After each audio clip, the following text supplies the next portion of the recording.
Encore un énième tentative de coup d'État dans le pays des hommes intègres. Au Burkina Faso, qui est derrière? L'impérialisme ne se fatiguera jamais. C'est justement à cette question qu'on va tenter de répondre dans cette vidéo. Parce que l'impérialisme, surtout, ils ont conscience que leur survie dépend des Africains. Alors par tous les moyens, ils vont nous déstabiliser. Quitte à nous de rester sur nos gardes. Mais ce qui est triste, c'est que c'est toujours en complicité avec les nôtres. Pendant qu'on dit on lutte pour aller vers la liberté, il y en a qui disent ils préfèrent encore rester derrière. Ils préfèrent être des esclaves de salon. Ils préfèrent être dans l'empire. Au Burkina Faso, la semaine dernière a été marquée par l'arrestation de plusieurs officiers des forces armées. 2 d'entre eux ont été relevés de leurs fonctions de chef de corps. Plusieurs soutiens du capitaine Ibrahim Traoré évoquent une tentative de coup d'État, pointant du doigt les militaires en exil, certains pays étrangers, mais surtout les forces impérialistes.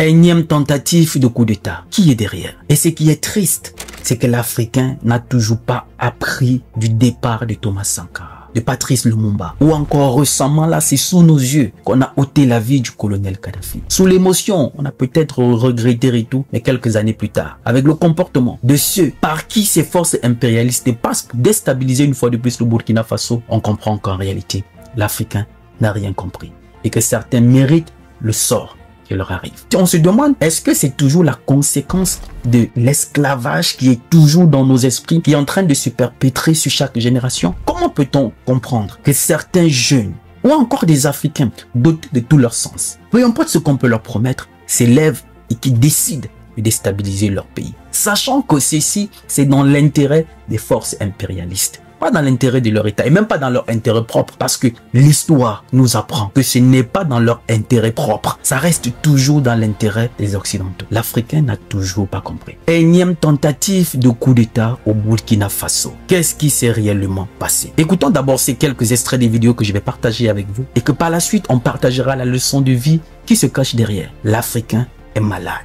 Le véritable problème de l'Afrique, c'est l'Africain lui-même. Et avec tous ces événements qui se produisent, on comprend qu'il y a encore beaucoup à faire. Écoutez. Le pouvoir du capitaine Traoré a-t-il failli vaciller? Le Burkina Faso assure en tout cas avoir déjoué un coup d'État. Ce matin, on apprend que 4 officiers ont été interpellés, accusés de complot. On a appris avec beaucoup d'amertume que des individus mal intentionnés ont voulu faire un coup d'État à notre capitaine Ibrahim Traoré. C'est pourquoi nous sommes sortis pour dire non à un coup d'État du capitaine Ibrahim Traoré. Pour dire non à toute tentative de déstabilisation au Burkina Faso. Des traîtres ont été arrêtés. Et qui j'appelle traîtres, c'est ceux-là qui sont parmi nous, qui continuent de travailler, d'être des agents pour des ambassades de pays impérialistes implantés au Burkina Faso. Certains ont été arrêtés et nous poursuivrons pour démasquer d'autres. Ils sont là dans notre administration. Ils sont là dans les organisations de société civile. Ils sont là dans les organisations politiques. Et ils manipulent les autres pour les amener sur des chemins, en tout cas, contraires au progrès de notre patrie. J'inviterai les gens donc à la vigilance. Parce que aujourd'hui, plus que jamais, les apatrides, les ennemis de la nation sont très actifs. Et vous pourrez le constater. Ici, quand le capitaine Ibrahim Traoré parle de la lagune, il parle de la Côte d'Ivoire. Parce que ce n'est pas la première fois qu'il le dit qu'en réalité, il y a des groupes déjà qui sont installés à Abidjan dont l'objectif c'est de déstabiliser le Burkina Faso et l'AES. Parce qu'il faudrait rappeler qu'après que ces États ont décidé de prendre leur destin en main, la communauté internationale ou encore les forces impérialistes se sont servis de la CEDEAO, l'Union africaine, bref, avec tout ce que vous connaissez comme sanctions, embargo et tout le reste. Mais ils sont restés fermes sur leur position. Avec le peuple derrière eux, ils ont lutté parce qu'ils savaient que c'est une lutte noble. C'est pour une liberté définitive. Mais comme de façon officielle, les sanctions n'ont rien donné, qu'est-ce qu'on fait? On est en train de partir maintenant sur la diplomatie. On a vu récemment le président ivoirien, le président Alassane Ouattara, confier le nouveau président ghanéen de tout faire pour ramener dans la CEDEAO ces 3 États. Pourtant, autrefois, c'est les gens qui ne voulaient pas d'eux, ils étaient la sanction sur sanction, comme par hasard. Aujourd'hui, qu'ils ont décidé de prendre leur destin en main, on se soucie maintenant de leur peuple. Pourtant, quand ils avaient coupé les frontières, tout ça a empêché que même les produits de première nécessité ne puissent entrer dans ces pays-là. Les médicaments, même l'électricité avait été coupée. Ils se souciaient du pays? Pas du tout. Mais là, on comprend qu'en réalité, la stratégie a changé. Oui, rappelez, devant les ambassadeurs, Emmanuel Macron lui-même il disait, ils ne partent pas définitivement de l'Afrique, ils se réorganisent, ils changent de stratégie. Et voilà justement ce que nous sommes en train de constater. Parce que le capitaine Ibrahim Traoré, il faudrait rappeler dans son discours à la nation le 1er avril au palais Koulouba, il disait, les attaques vont se multiplier sur notre nation. Restons vigilants. Parce que ces révolutions dans laquelle nous sommes lancés, cette révolution progressiste, comme il a baptisé, ça ne plaît pas aux gens. Effectivement, ça ne plaît pas aux colons, ça ne plaît pas à certaines puissances dont leur but était de se servir de l'Afrique comme leur champ de maïs. Vous savez, on peut ne pas aimer ces trois présidents. Président du Mali, du Burkina et du Niger.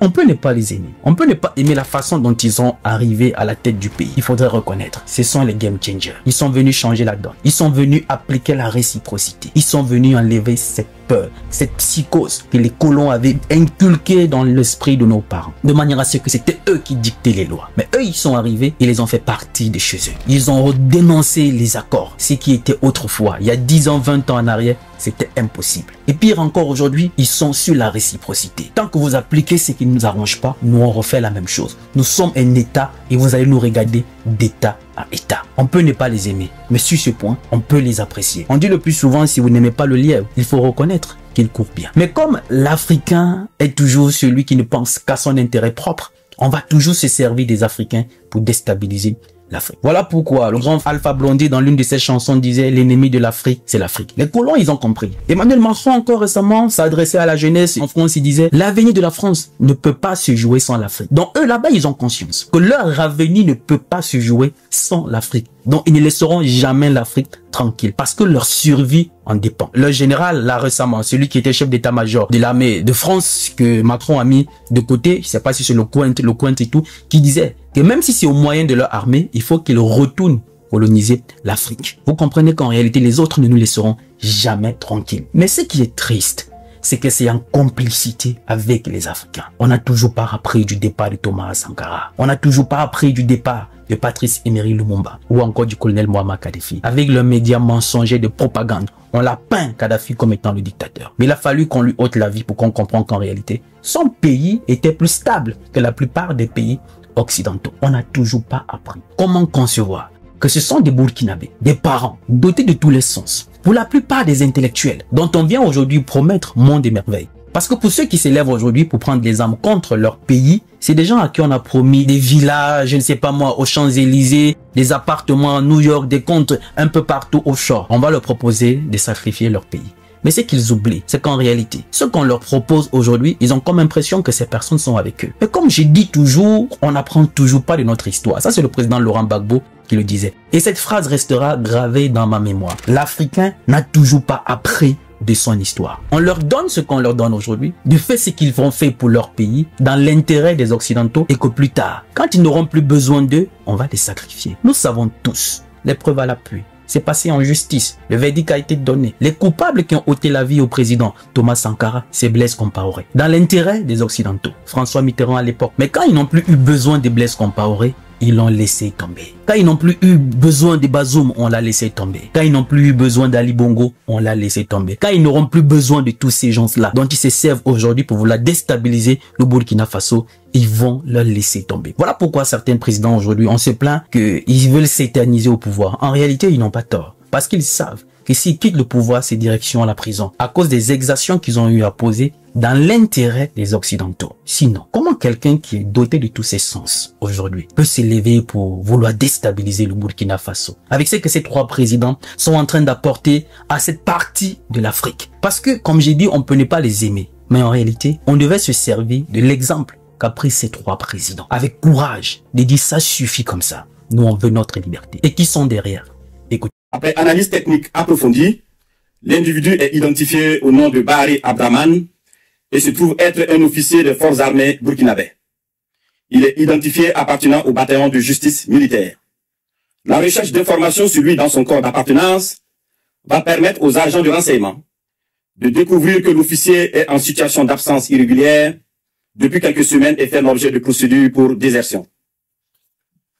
La surveillance des communications du lieutenant déserteur Bahari Abdraman va donner des liens supplémentaires qui vont intéresser les services de renseignement, notamment avec un officier des forces armées du nom de Compaoré Joani, un ancien sous-officier de l'armée burkinabé du nom de Zerbo Laoko, un officier en service au centre intégré des opérations du Burkina Faso, le commandant Ouedraogo Frédéric, un officier des forces armées en stage dans un pays européen, mais déserteur depuis un bout de temps et ayant rejoint Abidjan du nom de Kaboré Constantin. Le travail minutieux des services de renseignement va révéler un grand complot en préparation contre notre pays, dont le but ultime est de semer le chaos total en vue de placer le pays sous tutelle d'une organisation internationale à mesure de reprendre le contrôle dans 10 ou 20 ans selon les instigateurs. Des informations sensibles ont été passées aux terroristes en vue d'accentuer les attaques contre les forces combattantes et les civils dans le but de susciter la révolte contre les autorités. Je vous épargne le reste. Voilà le propre de l'Africain. Vous savez, cette citation qu'on dit, je cite, « Chaque peuple mérite ses dirigeants ». En réalité, cette citation était spécifiquement adressée aux Africains, vu leur mentalité, vu comment Africains, nous aujourd'hui, on se comporte. Et quand on agit ainsi, les colons en réalité, ils ont compris. Si tu veux détruire un Africain, ne cherche pas loin, passe par un autre Africain. Donne-lui tout simplement à manger ou fais-lui une fausse promesse. Il va accomplir la mission avec mention parfaite. Il va même te mettre un peu de cadeau là-dessus. Il va aller au-delà de la mission que tu lui as confiée. Quand il s'agit de détruire son semblable. Les Occidentaux, ils ont compris. Aujourd'hui, ils ne viennent plus de façon physique. Non, ils ne viennent plus eux-mêmes. Ils se servent de nous. Ils se servent de nos semblables. À partir du moment où quelqu'un a déjà de quoi manger, son intérêt personnel, son ventre d'abord, il est prêt à sacrifier tout le monde. Mais il y a encore de l'espoir. Parce qu'il y a une nouvelle génération africaine qu'on essaie de réparer. Certes, il y a une partie. Ils sont prêts à sacrifier pour leur intérêt personnel. Si vous regardez bien la communauté africaine en Occident, quand certains arrivent, c'est fini pour se faire accepter par les Occidentaux, il est prêt à régner d'où il vient. Il est prêt à régner son semblable. Vous se fait accepter par les Occidentaux. Vous savez, il y a eu quelques années en arrière, les Occidentaux avaient émis quelque chose. D'accord? C'était quoi? Pour réduire les personnes en situation irrégulière. Ils avaient dit, ceux qui vont dénoncer les personnes en situation irrégulière, vous aurez un bonus. Du moins, vous serez rémunérés. Et soyez-en sûrs, c'est la communauté africaine subsaharienne qui sont partis dénoncer plus leurs semblables. Les autres parties du monde sont restées tranquilles. Pour ne pas dire la partie malgré bien nord de l'Afrique. C'est les gens qui ne feront jamais de telles choses. Il n'y a que l'Africain subsaharien pour détruire son semblable. Je ne vous apprends rien. Notre sœur Stella Kamga, partie de son Cameroun natal pour la France. Elle arrive sur un plateau de télévision. L'Afrique doit être recolonisée. Tout ceci parce qu'elle veut un passeport Bordeaux. Écoutez. Restons-y sur les sujets délicats. Je suis pour la recolonisation de l'Afrique. Pour la recolonisation de l'Afrique. Oui. Sujet délicat, non? Oui, bien sûr. Beaucoup de gens me diront ça, oui, crime contre l'humanité, tout ça, c'est des grands mots, c'est des grandes théories. Écoutez, moi, personnellement, bien évidemment, un Français d'ici qui connaît comment la colonisation s'est passée va dire que nous, on a aucun intérêt, on veut pas retourner en Afrique parce que ça nous a quand même coûté plus que ça nous a apporté, il faut le dire. Ceux qui sont dans l'ignorance, qui ont décidé de s'enfermer dans des théories de propagande par la gauche, ils disent que oui, la France s'est fait du blé, la France a fait ci, mais là, non, pas du tout. Quand on lit des ouvrages, quand on lit dans son ensemble, la colonisation a plus coûté à la France que ça ne lui a apporté. Personnellement, je voudrais qu'il y ait une recolonisation en Afrique. Pourquoi? Parce que je sais que les Français en Afrique, au moins ils seront justes, au moins quelqu'un. Je vous épargne la bêtise qui ne fait que sortir de sa bouche, non? Je vous épargne un peu ça. La colonisation a plus apporté aux colonisés qu'aux colonisateurs. Pendant que le Français lui-même reconnaît sa part de responsabilité dans certaines exactions en Afrique, en l'occurrence le génocide au Rwanda. On a notre sœur qui sort de je ne sais d'où pour venir sur un plateau télé. Les Français, ils seront plus justes quand ils arriveront en Afrique. Sachant le comportement, l'attitude que la France a toujours eu en Afrique. Tout sauf juste, tout sauf sincère. Tout sauf respecter les droits de l'homme. Incohérence qu'il a toujours caractérisé. On a nos semblables comme ça qui arrivent parce qu'on veut l'acceptation des Occidentaux. On est prêt à cracher sur nos semblables. La colonisation a été plus bénéfique pour nous. Sachant qu'on a des parents qui ont eu les bras coupés, les pieds amputés, parce qu'ils ne produisaient pas assez rapidement de coton ou bien tout ce qu'on leur demandait comme caoutchouc. Il fallait leur couper les bras. Nos mamans ont été abusées, nos ancêtres ont été abusés. On a comme ça qui arrive et dit de telles bêtises. Et avec ça, vous comprenez en réalité à quel point l'Africain est prêt à sacrifier son semblable pour son intérêt personnel. Donc ce qui arrive aujourd'hui au Burkina Faso n'est pas une surprise. Et tant que ce genre de choses se passe, il faut comprendre que le capitaine Ibrahim Traoré, oui, il est sur la bonne voie. Mais une chose est sûre, c'est que quand le peuple est derrière toi, rien ne pourra t'arriver. Le peuple burkinabé est debout. Et peu importe tout ce qui va se passer. À l'époque, Thomas Sankara, c'était assez difficile. Parce que le capitaine Ibrahim Traoré lui-même, il a dit, ils ne commettront pas les mêmes bêtises. Alors, ils sont sur leur garde. il sait. On dit le plus souvent, si vous n'avez pas appris des erreurs des autres, c'est que vous êtes en train de vous égarer. Vous êtes sur la mauvaise voie. Parce que lui-même, cette crainte, cette phobie du peuple burkinabé, c'est qu'un jour on lui ôte la vie, même comme lui-même il dit, il n'a pas peur. Lui-même il reprend. Écoutez. Est-ce qu'aujourd'hui, Monsieur le Président, vous n'avez pas peur pour vous-même? Nous avons vécu la période Thomas Sankara, qui est un peu votre modèle, puisque beaucoup vous comparent à lui par vos idées, par votre manière de vous comporter, par vos choix. On sait comment ça s'est terminé. Oui, vous avez raison, et c'est la question que tout le monde se pose, et c'est la phobie du peuple burkinabé, en fait. Lorsqu'ils pensent à ça, ils ont toujours peur pour moi. Pour ma personne, je n'ai pas peur. La peur, nous ne la connaissons pas. Nous avons fait face à la mort plusieurs fois. On l'a côtoyé. Nous ne savons pas. Dieu a fait que nous soyons vivants. On rend grâce à Dieu. Donc la peur, on ne la connaît pas. Mais on a analysé le passé. Sur certains volets, peut-être que le président Thomas Sankara a fait des erreurs. Lorsqu'il a dit, par exemple, laisser les amis trahir l'amitié, c'est pas à nous de trahir l'amitié. Je pense que cette phrase l'a emporté. Pour vous, il aurait dû être à l'offensive. Nous n'allons plus commettre les mêmes erreurs.